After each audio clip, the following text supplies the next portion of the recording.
Toilet humour. I love it. There's a lot of toys out there which invoke this, but you have to tread a fine line between the insipid and the gross. And as far as possible, I've tried to find toilet humour toys which are a little bit in between, aren't too offensive and aren't too boring and dull. It started way back in my childhood with these three here, which I got in the 1950s, would you believe, from dear old Elliston's. This first one, the boy on the potty, I love the little packages they had.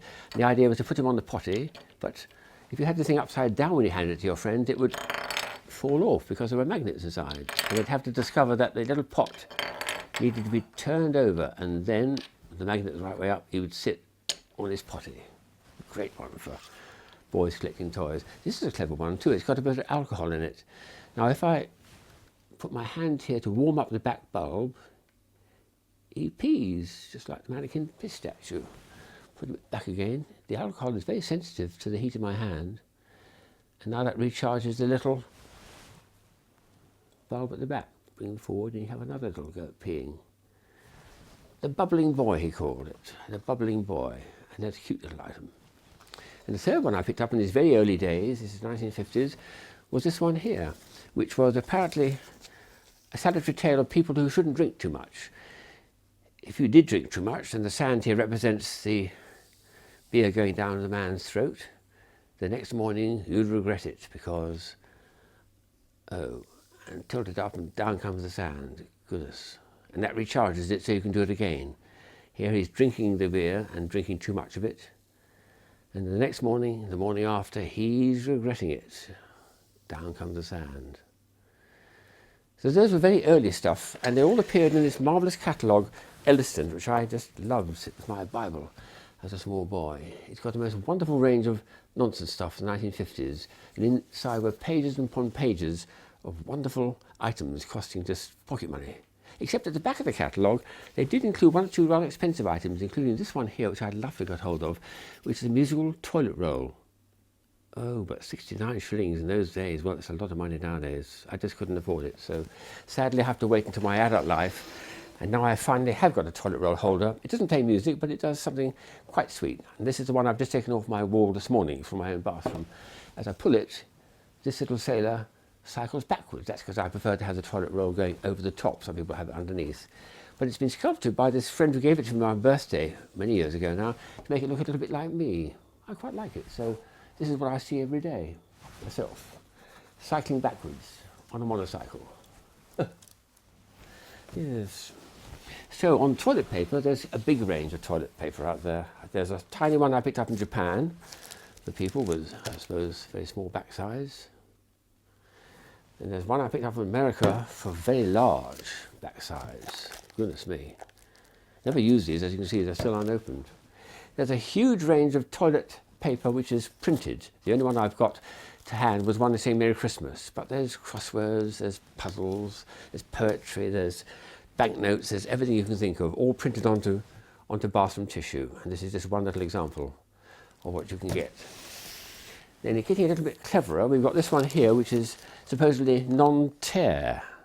It's got a kind of plastic compound to it to stop you tearing the paper. In fact, a friend of mine did succeed in tearing a sheet, but very difficult it was too. On the other hand, it's plasticized, so it wouldn't absorb. Not good, but a nice joke, a one-line joke. And this one here, I've only got a small sample of it, but this is Luminous loo roll. This stuff shines in the dark, so you can see where it is if you've left the light on before you go to bed. Then there's two mathematical ones. Maths and toilet paper? Well, yes. This one is extraordinary. This was an invention, a pattern was an invention of Sir Roger Penrose, who I've met a couple of times in my life. It's called a non-repetitive tiling pattern. Quite difficult mathematics. The reason for it is it stops the paper from clinging to itself as it's wrapped up tightly in the manufacturing stage, so when you unroll it, it comes off very easily. Well, his wife noticed this once in the supermarket and said, "Hello, this is Roger's design." Had they asked him permission? No, they hadn't. So the tabloids had a lovely time. Here was a knight of the realm, Sir Roger Penrose, and the law, and toilet paper. Wonderful stuff, from sublime to ridiculous for the tabloids. And another mathematical one, this one here, which I received as a post about 30 years ago. What happened was there was a catalogue from a guy called Mr. Ben from Aardvark, and he said in it, one of the pages, you can get a bit of paper, and you can fold a bit of paper, typically 8 times, 1 and 2 and 3. It's doubling every time, 4, 5, 6. I think with a bit of bigger paper, you can make it 7 and 8 with tissue paper. You can't do more. He would sell you, for 40 pence it was, a sheet of paper that could be folded 10 times. I'd never heard of such a thing. So I wrote off, amongst other things, I got some of the things, and through the post came this. Well, I felt cheated, but only half cheated, because this is true, it does perform like this. You take it in your garden at midnight, he says, when the neighbours aren't watching, you unroll the entire sheet across the lawn, and then you back roll backwards and forwards until you've done 10 forward and backward folds. It's more like rolling actually, but it will sort of fold 10 times. Try it on your friends as a challenge. Get them to try a bit of paper. They won't exceed more than 8 times, even with tissue paper. It gets too thick, 2 to the power, whatever it is. It's a lot of folds. But this one will do 10 folds, well, more or less. I think it's a little bit of a push. Then we come on to novelties and toys involving humour. Toilets. This one here, for instance, when you push it, does this gross little action like this. Little wheels at the bottom. And what a horrible thing. Well, there we are. This is supposed to be an outside toilet, in which when you put the coin back, when you put a coin in it, it explodes. The exploding toilet. It's got a little mouse trap inside it, of course, the usual stuff. Then there's a recent one I've acquired. This one came from Hong Kong. It's a Japanese toy. It's a biro. And when you push this, what happens? A little bit of nylon comes out, looking just like the boy's peeing, and his head gives a little shake as well. Very sweet. But a bit rude, but perhaps not gross and not insipid. This one, there's a lot of toys that make noises, breaking wind, and this is just one of them. And it's supposed to be a can of baked beans, and of course they do make you break wind, so perhaps that's suitable. But there's a lot of these around, Santa Claus and the rest. And another one here which has got a donkey. He's actually used for storing cigarettes.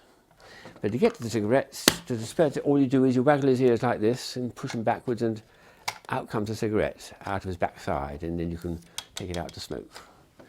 Yes, that is typical toilet humour.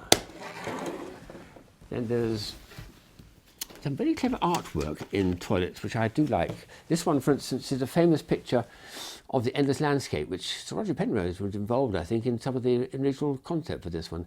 This one is a man peeing one corner, and the little stream is going all the way around the endless landscape and back to him. It's as if he's having a nightmare, it suggests. It's a very, very clever bit of artwork, so I thought I'd put that in my collection. And this one, which I must leave you as a little teaser, it says, man on the potty. How do you get this man to sit on the potty? And you can't fold the paper, you can't bend the paper, you can't tear the paper. It's just got a little flap at the bottom, which I've taken off like that. Somehow you've got to get that man to sit on the potty. That's the puzzle. There's a very clever solution. There's a book I bought which involves bird messes. Here's a typical bird mess, which I found many years ago. It's a plastic one, of course. But the Americans have sought to produce a book, and quite an instructive book for children, when they see a bird mess on the card, what sort of bird did it? There's a whole series of birds there, and each page contains pictures of the bird mess they make and a little silhouette of the bird in question, and a bit of interesting information about their habitat and so on. I thought that was a clever one. Oh, I might mention this in passing because I do want to get this for my collection. It's a guy who invented the idea of having a dog's mess, and I can't find my dog's mess. It's gone missing. This is the best I've got, an old Whitby. And in the bottom of the dog's mess, he'd made a little cavity to put a house key in it. Instead of being in a brick, it was inside the dog's mess. That's a very, very clever idea, and I've got to see if I can get that. Here's the last one, which is very gross, I'm afraid, but there we are. I picked this up in the marketplace in Prague in 2005, I think it was, and it's an automata, and it does something pretty awful.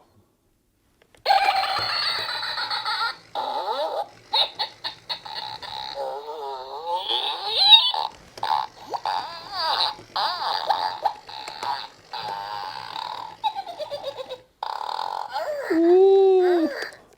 So there's a lot of them out there, a lot of very clever toilet humour items, but you have to tread that fine line between the gross and the insipid. It's got to be just a little bit clever, but not too. Excuse me, when I just go to the bathroom now.